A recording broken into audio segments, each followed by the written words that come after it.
There's another side to all this, of course, the Orlando Magic. They're here. They deserve to be here. They earned the right to be here, and certainly they can win these finals as well. And there are reasons for that. So, in this video, I will be breaking down advantages the Orlando Magic have over the Los Angeles Lakers, and reasons why they may end up being world champions at the end of this season. I'd argue that really this isn't all that significant because I don't like anybody involved here, but the Magic do have an advantage at the point guard position. I don't think it's great simply because I don't like any of the 5 players here. However, the Magic do trot out Rafer Alston, capable point guard, a little bit inconsistent, but occasionally he does drop a double-double. Sometimes he catches fire from 3. Sometimes he's feeling it. So you could certainly do worse than Rafer Alston, and he's the main reason why the Magic have an advantage here. I would also, you have to point out Anthony Johnson. Veteran, not a great player anymore, maybe not even a good player, but he's not terrible. I think he's capable. Meanwhile, the Lakers, they do bring Derek Fisher, a veteran who is well past his prime, a little bit like Anthony Johnson. Jordan Farmar, young guy, had a rough year, but on the bounce back, playing pretty well lately. And Shannon Brown, young guy that really has stepped up lately, but none of these guys are that good. I think Rafer Alston is the best of them because he can catch fire from time to time. He did it in Cleveland once or twice during that series. So, on top of all that, there are rumors floating around that the Magic will try and get Jameer Nelson on the court, which would be huge from an emotional standpoint. I don't think he'll be able to play effectively. I have heard that he would be at about 50 or 60%, and I would much rather have Rafer Alston than a 50% Jameer Nelson, as much as I do like Jameer Nelson. It might be an emotional boost, but that's really all I can say about that. But the Magic do win the point guard battle. Another advantage the Magic bring that, again, I don't think is great, but is there, is the starting small forwards. I like Trevor Ariza. He's played well this series, and I don't take anything away from him, as he will probably continue to improve and become a great player in this league. But right now, I do think Hedo Turkoglu is better. Now, the Lakers do bring Luke Walton off the bench, as I said before, so I think they have the overall small forward advantage, but the starters do play most of the time, and Hedo Turkoglu is a better player than Trevor Ariza right now, and really that's all you can say there. I think it's somewhat close, but you do have to give Turkoglu credit. He's a better shooter, and he's a better point guard, and he has better point guard handles, and he's really just all around better.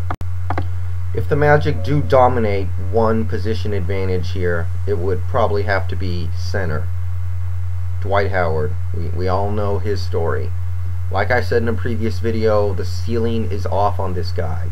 I could see over 30,000 career points, 20,000 rebounds, 5,000 blocks. Man is a monster down low. I'm not saying he's perfect. Much like Shaq, there are some little things that are holding him back from all-time greatness, like free throw shooting, crunch time abilities because of that free throw shooting, usefulness 12 feet away from the basket and further, those sort of things. But he's a fantastic player. There's no doubt in this series going up against a inconsistent, perhaps confidence shaken Andrew Bynum, that Dwight Howard owns this matchup. So you have to give the Magic credit here. Dwight Howard could very well double or triple the total production of Bynum in this series.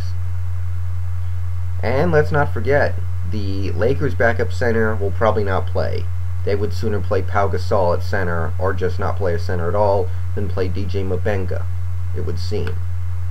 However, the Magic do have Marcin Gortat, who they like enough to give a few minutes a game. We'll probably see him a few times in these finals. So, there is no doubt that the Magic dominate the center position here, and it could be a back-breaking matchup in this series, potentially.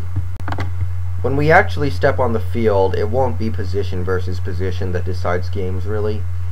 It'll be things that actually occur on the court. That being said, what do the Magic bring in a basketball sense that will allow them to win in this series? Obviously, you have the threat of Dwight Howard down low. I don't think, however, Dwight Howard's going to score 40 a night. He's A, not that kind of player, and B, for all of Bynum's struggles, he's a good matchup for Howard. I don't doubt that Howard's a much better player and is going to play much better this series, but it's the best matchup that Bynum has had all postseason. So I wouldn't be surprised to see Bynum play capable defense on Howard. Now, that being said, if you're talking about Pau Gasol or Lamar Odom on Dwight Howard, that can get ugly. Pau Gasol's defense is pretty average, and Odom just doesn't have the size to stay with a guy like Dwight. So if they can get a rotation going there, that could be significant. But that's really not where the Magic are probably going to make their bones here. We all know it. It's the white elephant for the Lakers right now, three-point shooting. You can look up any stat you would like. The Magic dominate the Lakers in 3 points, in three-pointers. They shoot them more efficiently. They shoot them more. They're more clutch with them. There's no other way to put it. The Magic dominate from the three-point line. So, what happens if you have to double Dwight Howard? Does that mean you have to leave a guy like Rashard Lewis open? Or Turkoglu? Or even Alston? Or Petrus? That could be trouble. And what about the Pau Gasol-Rashard Lewis matchup? Pau Gasol, I already discussed how he has a matchup advantage over Rashard Lewis, especially offensively. But defensively, I think Lewis has a similar advantage. Do you really want Pau Gasol chasing Rashard Lewis around the three-point line? That could get tricky. It's not that Pau Gasol's like Dwight Howard or Shaq, but I don't want him chasing a perimeter player around. So maybe you put Odom on Rashard. But then what happens to Pau? Do you put him on Howard? How's that going to work? I don't think it'll end well. And what if you're talking about putting Bynum, Gasol, and Odom on the court at the same time? That somewhat crowds the middle, doesn't it? Especially for a guy like Kobe or Ariza who like to drive to the hoop. That could be trouble. We already know Lamar Odom has had issues playing this small forward position. So this could get tricky if the Magic can exploit some of these mismatches they have. If Rashard Lewis is playing well, then we might have to see the Lakers try an unconventional lineup that may have issues working. I could see the Lakers going with a Kobe, Ariza, Odom, Gasol, Bynum lineup, trying to offset some things. I just don't know if I see Odom being able to play the small forward position. And these kind of little matchup things are what make the Magic such a good, dangerous team. And it's why they have a chance in these finals.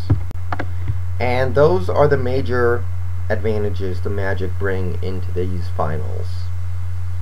So now that we've all looked over everything, I need to make a finals pick, but I'm not going to do it yet.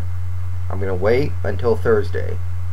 Sometime before the game, certainly before the game, I'll come on here, I'll lift any final thoughts, and I will make a finals pick, including the number of games I think it will happen, and I may discuss how I feel like the games will go, who will play well, who will not play well, and who will be finals MVP. So get ready for all of that, because these finals previews are almost done. Just one more video, and then we can actually settle things on the court. I'll see you guys later.